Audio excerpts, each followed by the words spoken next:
In the case, Alabama people, don't you try to dog him round.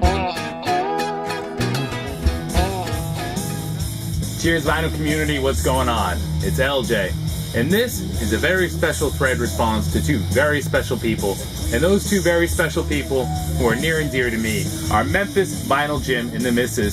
So good to see you guys back and post a video, y'all! Just great to have you guys back. And as always, not only is the generosity overflowing in the Memphis Vinyl Emporium, but the threads are just killer questions. I don't know where you guys come up with them. They're just always stellar.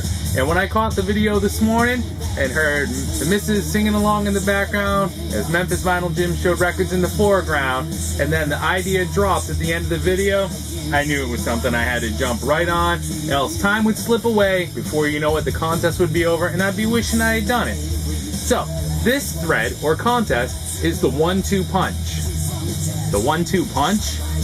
The 1-2 punch thread is a thread that MphsVinylJim and TheMrs concocted about albums which, when played together, knock you out with a 1-2 punch. More specifically, a band's first and second, or freshman and sophomore release, that when played back to back, pack a walloping 1-2 punch. Thanks, LJ. Now, before we get into the 1-2 punch albums, and I did pull a few, although I'll try to keep the stack light so I don't steal anyone's thunder, brass tacks business first. What are we listening to? An album everyone should own, and that's Saxon's Sacrifice. It's a brand new studio release, and it is amazing. Not a bad track in the bunch. Now, the 1-2 punch. There was a bit of soul searching to be done here. Immediately, the first things that come to mind are Led Zeppelin. Is that a good 1-2 punch? The 1-2 punch, I mean, these are albums that just flow into each other. They could have been leftover tracks from the first one. At least that's how my mind processed it. So while Zeppelin 1 and Zeppelin 2 are great albums, legendary, they don't really flow all that well. They're actually quite a bit different. Rush debut, great album. Fly By Night, great album. 1-2 punch, consistency, not so much. Very different albums. Metallica, Kill 'Em All, Ride the Lightning, Individually, oh yeah, they'll nail you, but consistently, no, they don't really flow. U2, Boy in October.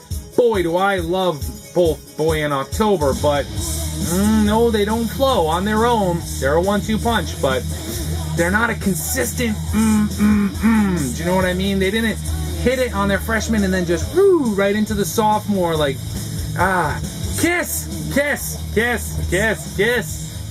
and Hotter Than Hell. Bam, absolutely, but no.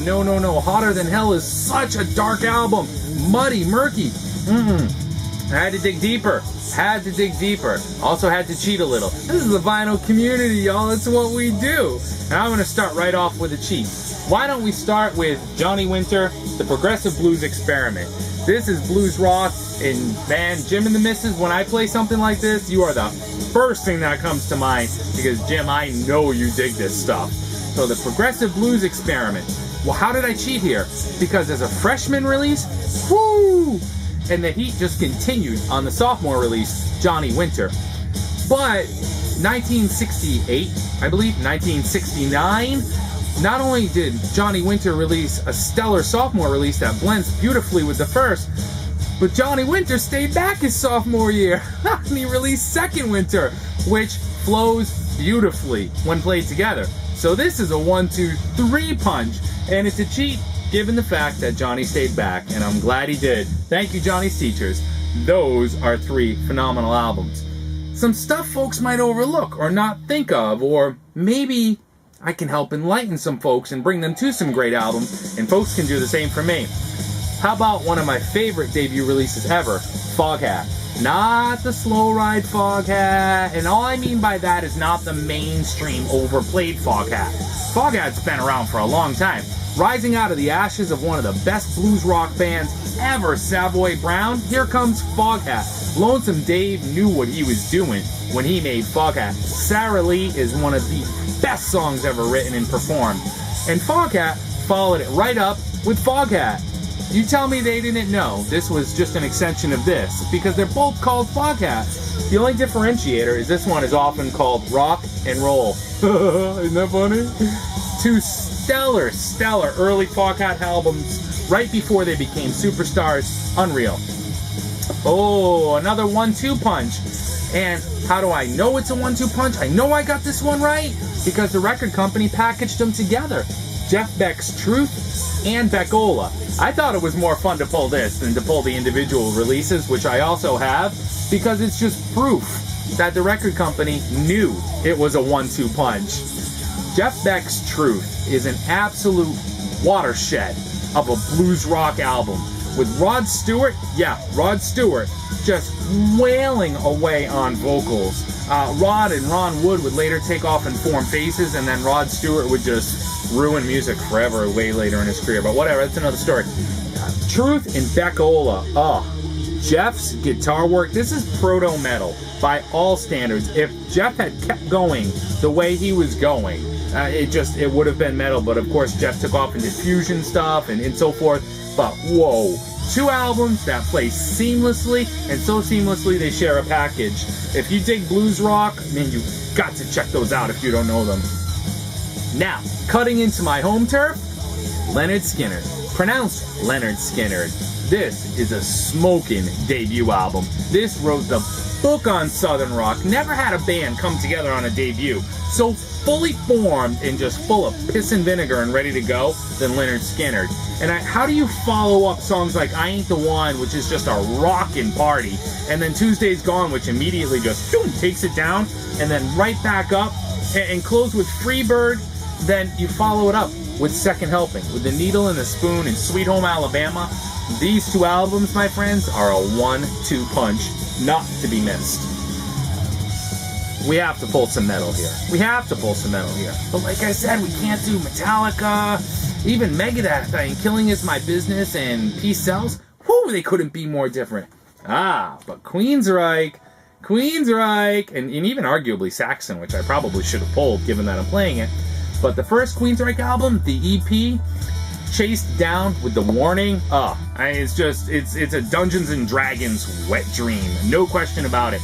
Things would change, arguably for the better, on Rage for Order, but these are 2 early documents of what was at the time a phenomenal band, and let's not even go there with Jeff Tate and the 2 Queensrÿches. Now, Van Halen, and you know where I'm going with this, right? Yep, you know your music. Van Halen 2 ain't nothing but a continuation of Van Halen 1, and there's nothing wrong with that, because both are just unreal party albums. Antics galore, and both of them rock. No question about it. And they are rock. Van Halen is not heavy metal. Sorry, another conversation, I digress. The last 2 I'm going to pull, so we can leave room for other people to jump in on this and have fun with it. Ozzy's Blizzard of Oz. Not a bum track in the bunch. I just set the stage for Ozzy's solo career and 80s metal in general, right? Blizzard of Oz, I mean, if you don't know this album, well, I guess then you don't know the album, but you probably should know the album. So just get to know the album, and while you're at it, get to know Diary of a Madman. And if anyone would disagree with me that these 2 albums don't flow beautifully with each other, because think of Bark at the Moon, right? Bark at the Moon would change things completely, bringing in keyboards, and Bark at the Moon's a great album. But as far as 1-2 punches go, if I'm getting knocked out, it's going to be by Blizzard of Oz and Diary of a Madman. MphsVinylJim and the Misses, thank you for a stellar contest idea, and thank you for allowing me to participate, and thanks for making a video. It's really great to have you guys back. Feel free to leave a comment. I hope everyone enjoyed, and looking forward to seeing some more responses. Take care, BC. Ciao.